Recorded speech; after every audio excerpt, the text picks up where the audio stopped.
আসসালামু আলাইকুম lovely viewers, welcome to handy hope. আজকে আমি আপনাদের বানিয়ে দেখাবো অ্যামারেস লিলি ফুল।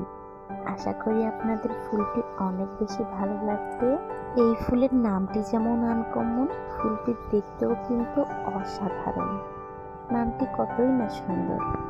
প্রথমে আমি ক্লেগুলো সফট করে নিয়েছি, এরপর লম্বা করে সিজারের মাধ্যমে ছোট ছোট টুকরো করে কেটে নিয়ে বল বানিয়ে নিয়েছি। এরপর হাতের তালুর সাহায্যে ঘুরিয়ে ঘুরিয়ে লম্বা আমি পাপড়ি সেট করে নিচ্ছি এবং আঙ্গুল দিয়ে চেপে চেপে পাপড়িটি তৈরি করে নিচ্ছি। আপনাদের সুবিধার্থে আমি আরও একটি পাপড়ি বানিয়ে দেখাচ্ছি, আপনারা দেখলেই বুঝতে পারবেন। এরপর আমি একটি সাইন পেনের সাহায্যে দাগ কেটে কেটে নিচ্ছি, যাতে পাপড়িটি দেখতে আমার একদমই রিয়েলিস্টিক লাগে। আমি আরও একটি পাপড়িতে দাগ কেটে কেটে দেখিয়ে দিচ্ছি। এরপর একটির পর একটি আমি পাপড়ি জয়েন করে নিচ্ছি। জয়েন করে নেওয়ার পর দুই সাইড অ্যাড করে নিলাম। অ্যাড করে নিয়ে আঙ্গুলের সাহায্যে খুব সুন্দর করে ফিনিশিং দিয়ে ফুলটি রেডি করে নিলাম।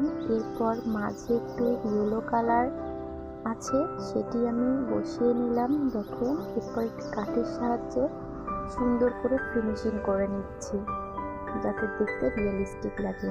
এরপর মাঝে আমি রেনু বসিয়ে দিব। ভিতর রেনুটি আমি তৈরি করে নিচ্ছি।